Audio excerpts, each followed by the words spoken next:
Apa yang saya mahu lakukan dalam video ini ialah untuk melihat kesemua perkara menarik yang kita pelajari tentang segitiga. Jadi pertama sekali kita belajar, biar saya lukiskan sekumpulan segitiga untuk kita dulu. Okey, mari saya lukiskan satu segitiga di sini. Perkara pertama yang kita telah bincangkan ialah pembahagi dua sama serenjang sisi segitiga. Jadi jika kita ambil, mari bahagikan sisi ini di sini dan mari saya lukiskan satu garis renjang melaluinya. Jadi garis ini di sini akan menjadi pembahagi dua sama serenjang untuk sisi ini di sini. Jadi ianya membahagi dan ianya adalah serenjang.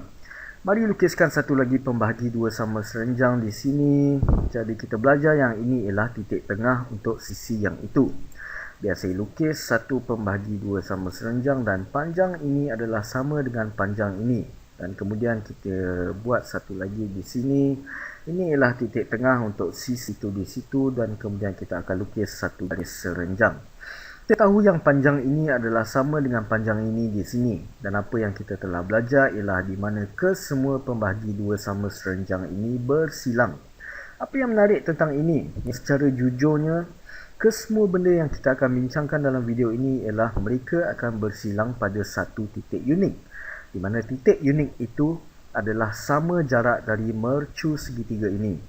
Jadi jarak ini akan menjadi sama dengan jarak ini, yang akan menjadi sama dengan jarak itu.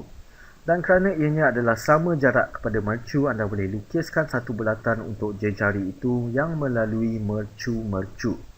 Jadi anda boleh lukiskan satu bulatan untuk jejari yang melalui mercu dan sebab itulah kenapa mereka panggil ini di sini, titik ini persilangan pembahagi dua sama serenjang. Biar saya tuliskannya supaya kita boleh jejakinya. Pembahagi dua sama serenjang. Pembahagi dua sama serenjang.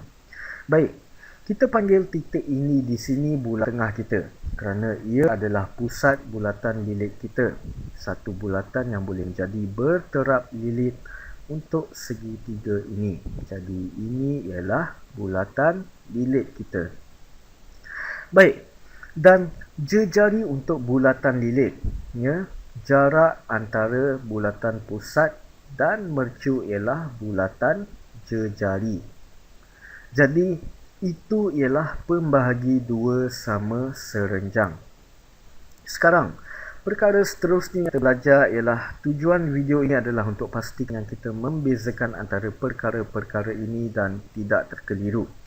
Baik, biar saya lukiskan satu segitiga di sini dan perkara seterusnya yang kita fikir tentang ini ialah apa kata jika kita bahagikan sudut-sudutnya. Sekarang kita tidak bercakap tentang persilangan serenjang sisinya, kita bercakap tentang membahagikan sudut itu sendiri. Jadi kita boleh bahagikan sudut ini di sini. Mari saya lukiskannya. Jadi sudut ini akan menjadi sama dengan sudut yang itu. Kita boleh bahagikan sudut ini di sini, kita boleh bahagikan. Itu saya boleh buat versi yang lebih elok daripada yang itu. Baik. Jadi saya boleh bahagikannya begitu. Dan kemudian jika saya bahagikannya, sudut ini akan menjadi sama dengan sudut yang itu. Dan kemudian saya bahagikan yang ini, kita tahu yang sudut ini akan menjadi sama dengan sudut yang itu. Dan sekali lagi kita telah buktikan. Kita telah buktikan yang mereka bersilang di titik unik. Dan titik ini berbanding jadi sama jarak dari mercu, titik ini adalah sama jarak dari sisi-sisi segitiga. Jadi jika anda buatkan satu garis serenjang ke setiap sisinya, jarak ini akan menjadi sama dengan jarak itu, yang akan menjadi sama dengan jarak itu, dan disebabkan itu kita boleh lukiskan satu bulatan yang tangent kepada sisi yang mempunyai jejari ini. Kita boleh lukis satu bulatan. Kita boleh lukiskan satu bulatan yang kelihatan seperti ini. Dan kita panggil bulatan ini disebabkan berada di dalam segitiga, kita panggilnya bulatan dalam. Dan kita boleh panggil titik ini yang merupakan persilangan pembahagi dua sama sudut itu, kita boleh panggilnya kita boleh panggilnya jejari dalam. Baik, perkara lain yang kita belajar tentang pembahagi dua sama sudut ialah mari saya lukiskannya ya. Mari saya lukiskan satu lagi segitiga di sini dan mari lukis satu pembahagi dua sama sudut. Jadi saya akan bahagikan sudut ini, maka sudut ini adalah sama dengan sudut itu. Dan mari saya labelkan titik-titik ini, jadi katakan yang ini ialah A, ini ialah B, ini ialah C dan ini ialah D.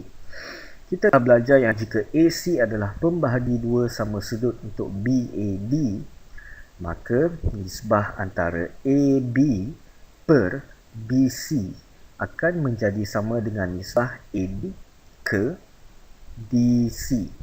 Ya. Kadang-kadang ini dipanggil pembahagi dua sama sudut di sini, jadi itu adalah kemas. Baik, perkara seterusnya yang kita belajar ialah mari kita lukiskan satu lagi segitiga di sini. Ini akan mencakupi kesemua yang kita telah belajar dalam video sebelumnya. Dan dilukiskan segitiga di sini, jadi daripada melukis pembahagi dua sama serenjang, biar saya labelkan ini ialah pembahagi dua sama sudut. Ya, ini ialah pembahagi dua sama sudut. Dan apa yang saya akan fikirkan sekarang ialah median. Ya, median. Jadi pembahagi dua sama serenjang adalah garisan yang membahagi sisi dan ianya adalah serenjang, tapi tak semestinya melalui mercu-mercu. Apabila kita bercakap tentang median, kita bercakap tentang titik yang membahagi sisi.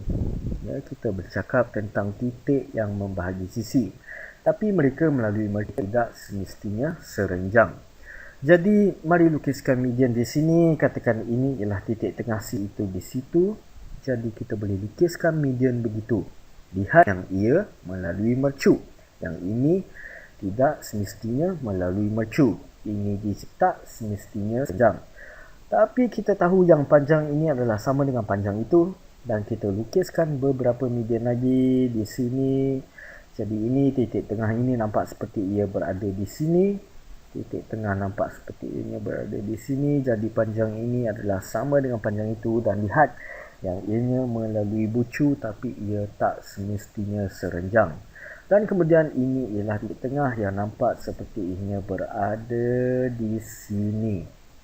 Dan sekali lagi kesemuanya adalah seiring, ya, bersilang pada satu titik di sini. Jadi panjang ini adalah sama dengan panjang ini di sini.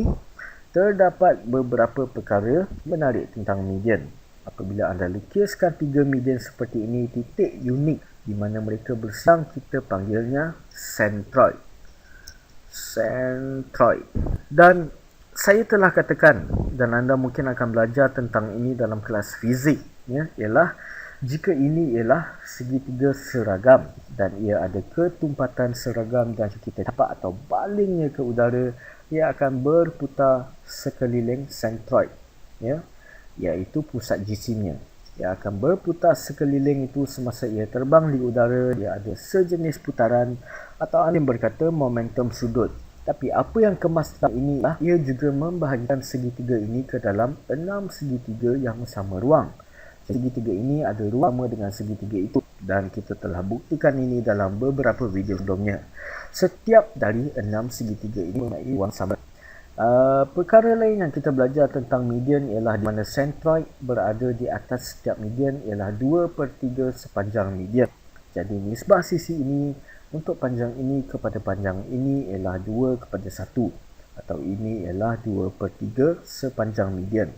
Ya, ini ialah 2/3 dari median, ini ialah 1/3 dari median, maka nisbahnya ialah 2/1. Satu perkara lain yang kita telah belajar juga, ya, ini tak semestinya tentang median, tapi konsep yang berhubung kait, ialah idea tentang segitiga tengah seperti ini, di mana anda ambil titik tengah setiap sisi dan anda lukiskan satu segitiga yang menyambungkan titik tengah setiap sisi, dan kita panggil ini segitiga tengah. Dan kita telah buktikan bahawa apabila anda lukiskan segitiga tengah, ia mengasingkan segitiga ini kepada dua segitiga yang ada ruang sama, dan mereka juga sebenarnya adalah segitiga kongruen. Dan kita telah tunjukkan yang sisi ini adalah selari kepada sisi ini. Mari gunakan sedikit warna di sini. Jadi sisi ini adalah selari. Sebenarnya saya patut lukiskan dua anak panah macam itu. Jadi sisi itu adalah selari kepada sisi ini. Sisi ini adalah selari dengan sisi ini, dan kemudian ada sisi ini yang selari dengan sisi yang ini. Dan panjang ini adalah separuh dari panjang itu. Panjang ini adalah separuh dari panjang itu, dan ini terhasil daripada fakta yang ini adalah 4 segitiga konik. Satu perkara terakhir yang kita akan tahu ialah melukis altitude segitiga. Jadi ada median, segitiga tengah, dan sekalian satu segitiga akhir di sini. Dan saya akan pergi dari setiap bucu, dan saya tidak akan pergi ke titik tengah. Saya akan lukiskan garis serenjang di sisi lain. Jadi di sini saya akan lukis garis serenjang, tapi ini tak semestinya membahagi sisi yang satu lagi. Sekali lagi kita akan lukis garis serenjang, tapi tak semestinya membahagi sisi lain. Dan kemudian lukiskan garis serenjang, tapi tak semestinya membahagi sisi lain. Dan kita juga dah buktikan yang ini adalah altitude segitiga. Ya, kita dah buktikan yang ini adalah altitude segitiga. Dan ini juga bersilang dalam satu titik yang unik. Dan saya mahu jelaskan yang titik unik ini tidak semestinya berada di dalam segitiga. Ya, tidak semestinya berada di dalam segitiga. Perkara sama adalah benar untuk pembahagi dua sama serenjang, di mana ia sebenarnya boleh berada di luar segitiga, dan titik unik ini kita panggilnya ortopusat. Ya, titik unik ini dipanggil ortopusat. Baik, jadi saya akan tinggalkan anda di sini, dan saya harap yang ini adalah berguna untuk anda. Saya faham yang ini mungkin memeningkan kepala anda sedikit, dan saya harapkan yang melalui video ini anda dapat atasi apa-apa permasalahan yang anda hadapi.